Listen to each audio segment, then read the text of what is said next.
Hey everyone, it's Kevin. Picture this. You're scrolling through your phone, snapping a picture of your cat.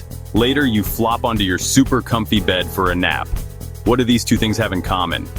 You might think Silicon Valley gave us our coolest gadgets, but you'd be surprised. NASA's behind many everyday things.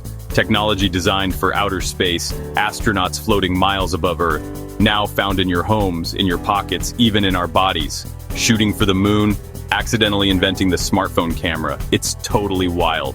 NASA's main job is exploring the cosmos, building rockets, sending rovers to Mars. To solve space's insane challenges, engineers invent new stuff from scratch. How do you take clear pictures in space? How do you keep astronauts safe during a brutal launch? These are life-or-death engineering puzzles. Their solutions rippled back to Earth, changing our lives in ways we don't even notice. Over the next few minutes, we'll uncover 15 accidental inventions. We'll dive into the science, see the original space problem, then see the same tech in your house right now. All right, first up on our list is something that literally billions of us carry around every single day. The camera in your smartphone. We take it for granted, right? You point, you tap, and you have a crystal clear, high-definition photo or video. But the tiny sensor that makes it all possible wasn't developed in a tech lab in California. It was born at NASA's Jet Propulsion Laboratory, or JPL, in the 1990s. A brilliant engineer named Eric Fossum was tasked with a classic NASA problem. How do we build smaller, better, and more power-efficient cameras for interplanetary missions? The old CCD sensors were great, but they were power-hungry, big, and expensive. Not exactly ideal for a spacecraft on a tight energy budget millions of miles from home. So Dr. Fossum and his team got to work on a completely new approach. They developed something called the CMOS Active Pixel Sensor. I know it sounds super technical, but the core idea was genius. They managed to put all the complex imaging components onto a single tiny silicon chip. The photodetector, the amplifier, the noise correction circuits, onto a single tiny silicon chip. This was a massive breakthrough. It meant you could have a high-quality camera that was a fraction of the size, used way less power, and was much cheaper to produce. It was the perfect solution for building lightweight, durable cameras that could be sent to explore distant planets without draining precious batteries. Okay, let's move from your pocket to your bedroom. After a long day, there's nothing better than sinking into a comfortable mattress or pillow. If you've ever laid on memory foam, you know that magical feeling as it conforms perfectly to your body. You can thank NASA for that cloud-like comfort. This material, originally called temper foam, wasn't created for a good night's sleep. It was developed in the 1960s under a contract for NASA's Ames Research Center. It was meant to keep astronauts safe during the violent forces of liftoff and re-entry. Imagine being strapped into a tiny capsule on top of a controlled explosion, powerful enough to break free from Earth's gravity. The G-forces are absolutely immense, pressing you back into your seat with crushing force. NASA needed a material that could cushion the astronauts' bodies, absorb the shock, and distribute their weight and pressure evenly. They needed something that could compress under pressure and then slowly return to its original shape. This property, viscoelasticity, is the secret that makes memory foam so special. The result was an open-cell, temperature-sensitive foam. When you press on it, the material flows to conform to your shape slowly. For years, it was used in aerospace and in medical applications like wheelchair cushions and prosthetic limb linings. Eventually, the tech went mainstream and someone put it in a mattress. The same properties that protected an astronaut from intense G-forces could give you the most comfortable sleep of your life. So tonight, when you lie down on your memory foam mattress or pillow, remember, you're sleeping on repurposed rocket science. All right, so picture this. You're an astronaut on Apollo, millions of miles from a hardware store, and you need to drill into moon rock. That was NASA's problem. They needed a powerful, portable, self-contained drill for lunar samples. Lightweight, yet tough for the unknowns of space. NASA partnered with Black & Decker. The challenge? Design and optimize a drill motor while minimizing power use. They built computer models to optimize motor design and squeeze every watt from the battery. The result? The first ever cordless power tool. A magnet motor drill that worked in vacuum with a handle made for bulky gloves. Black & Decker brought that tech down to Earth. Cordless drill, cordless vacuum cleaner, dust buster to clean up a mess. You're using a direct descendant of moon tech. Pretty cool, right? Okay, let's talk about something in pretty much every single one of our homes. The smoke detector. It all started with Skylab, America's first space station, launched in 1973. NASA knew that on a crewed space station, fire was one of the absolute biggest dangers imaginable. You're in a sealed can surrounded by oxygen with no way to escape. The problem was that early smoke detectors were pretty basic. They were either on or off, prone to false alarms from dust and humidity. So working with Honeywell, NASA developed the first adjustable smoke detector. This new device used americium-241 to create a steady stream of ionized particles. When smoke particles entered the chamber, they disrupted the electrical current, triggering the alarm. The genius part was that its sensitivity could be dialed in, so that little device on your ceiling, the one that stands guard over your family 24/7, owes its existence to protecting astronauts hundreds of miles above the Earth. This next one is a huge deal, and it has fundamentally changed modern medicine. We're talking about CAT scans and MRIs. If you or anyone you know has ever needed one of these, you have NASA's quest to explore the moon to thank. Back in the 1960s, during the Apollo program, NASA's Jet Propulsion Laboratory was facing a major challenge. They were sending probes to the moon that were taking thousands of pictures, but these images were often faint, grainy, and full of signal noise.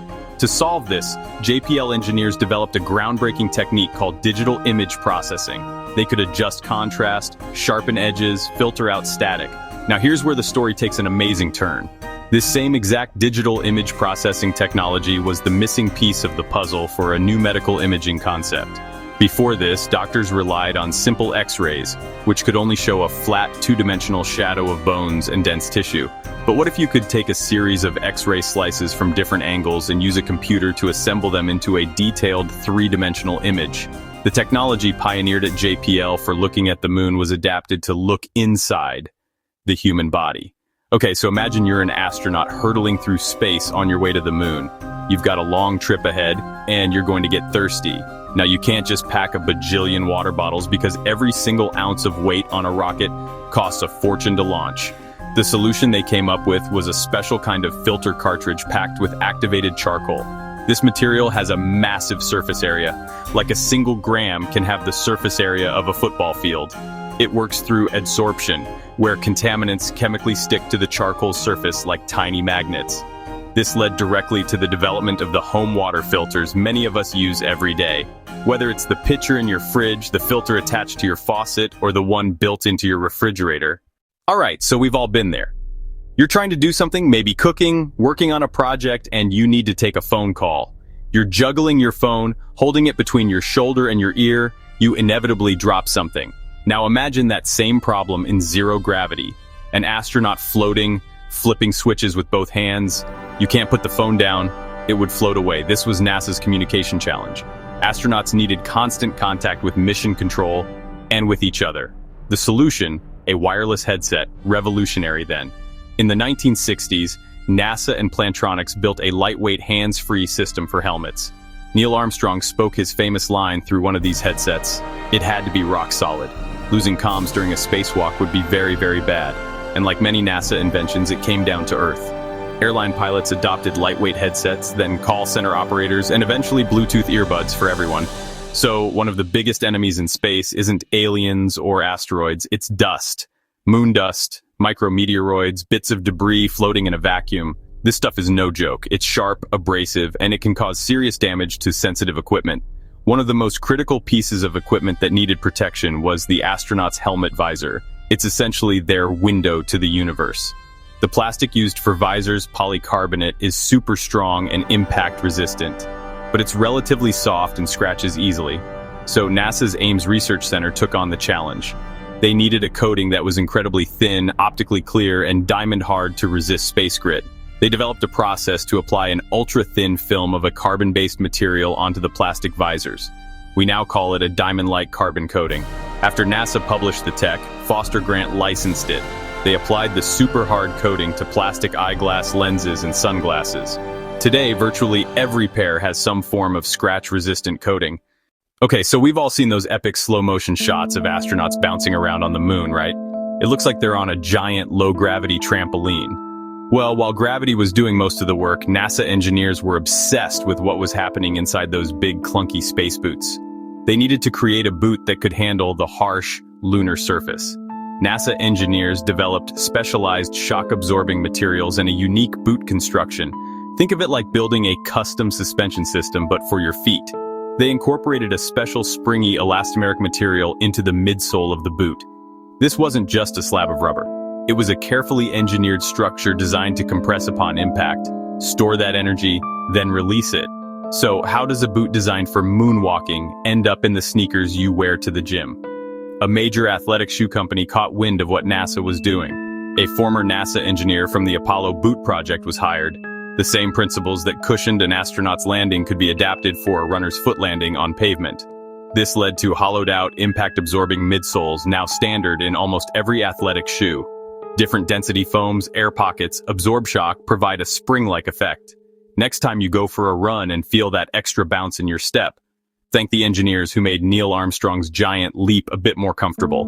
All right, let's talk about one of the most recognizable and frankly kind of magical-looking pieces of NASA tech, the space blanket. You've definitely seen these before. Ultra-thin, crinkly silver sheets. The story starts in the 1970s. NASA faced a massive problem. How do you protect astronauts in sensitive spacecraft from extreme temperature swings in space? A super thin sheet of mylar coated with microscopic vaporized aluminum. The result was incredibly lightweight, foldable, and highly reflective. Okay, let's be honest, when you think of astronaut food, the first thing that probably pops into your head is that weird, chalky, freeze-dried ice cream. But the real story of freeze-dried food is way more important. The problem for early long-duration space missions was simple. How do you feed people for weeks in space? Food needs to be lightweight, compact, have a super long shelf life without refrigeration, and still be nutritious and edible. The process NASA perfected is called lyophilization, which is just a fancy science word for freeze-drying. Here's the basic idea, and it's pretty cool. First, you take the food and freeze it solid. Then you put it in a strong vacuum chamber. By lowering the pressure, you can make the frozen water skip the liquid phase entirely and go straight from ice to water vapor. This process, called sublimation, gently removes about 98% of the water from the food without ever cooking it or destroying its structure, its nutrients, or its flavor. The result is pretty incredible. All an astronaut has to do is add a little bit of hot water, wait a few minutes, and boom. They have a rehydrated meal that looks and tastes surprisingly like the real thing. Today, freeze-dried food is a massive industry. It's the go-to choice for backpackers. Emergency food supplies, instant coffee brands use freeze-drying, and those crunchy fruit pieces in your breakfast cereal? Yep, often freeze-dried. All right, for our next NASA spin-off, we're going from freeze-dried food to something that gives life its very first start. Now, if you've ever looked at a container of baby formula, you might have seen the letters DHA and ARA listed in the ingredients. The crazy part is the journey to adding these nutrients to formula didn't start in a children's hospital. It started with NASA looking for a way to feed astronauts on a multi-year mission to Mars. NASA needed a renewable food source in space. The answer was algae. They funded research into specific strains of microalgae, hoping to make a space-based superfood astronauts could grow and eat. But what about how we play? If you've ever dominated in a flight simulator or explored a massive open-world video game, you've probably used a joystick.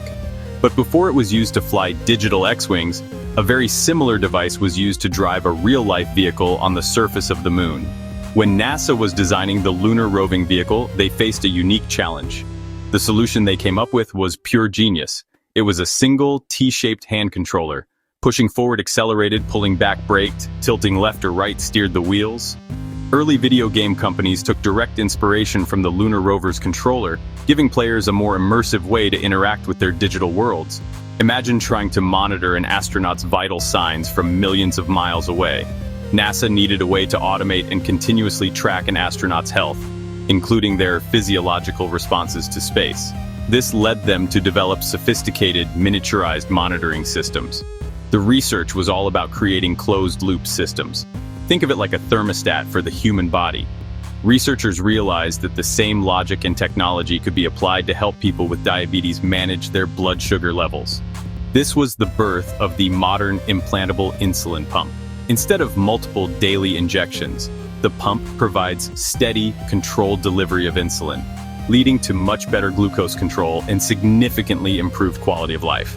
Okay, for our final invention, let's talk about something you'll find in pretty much every doctor's office and medicine cabinet at home. Taking a temperature, right? For decades, that meant holding a glass mercury thermometer under your tongue. It was slow, uncomfortable, and a little gross. But what if you needed to measure the temperature of something you couldn't touch? like a newborn star in a distant nebula? NASA pioneered infrared astronomy to solve it. A company called Diatech, with NASA's Jet Propulsion Laboratory, made the connection. They realized infrared temperature measurement could be miniaturized for medical use. The result? The world's first oral thermometer. Precise in under 2 seconds. It was faster, safer, and far more hygienic. And it all started with NASA wanting to take the temperature of a star. So there you have it, 15 incredible everyday items that you probably had no idea came from the brilliant minds at NASA. The sensor in your phone camera that captures your memories started by looking at distant planets. Memory foam in your bed, designed to protect astronauts during fiery liftoffs. Cordless drills invented for moon missions now build our homes. Smoke detectors designed for Skylab now protect our families. CAT scans, from processing moon photos, insulin pumps, from monitoring astronaut health, wireless headsets, first made for astronauts in zero gravity. Scratch-proof glasses, developed for spaceware. The shoes on your feet, linked to Apollo tech. The drive to explore the final frontier keeps pushing science and engineering. The quest for knowledge and exploration is never a waste. Investment in space travel pays dividends at home in unexpected ways. Technology for a few astronauts has improved billions of lives. When we reach for the stars, we often make life better on Earth. It's not just in orbit or on Mars. It's in your kitchen, your car, your doctor's office, and in the palm of your hand. So next time you snap a photo, lace up your sneakers, or check your temperature, remember, you've got NASA to thank. If you learned something new, hit that like button and subscribe for more surprising science stories.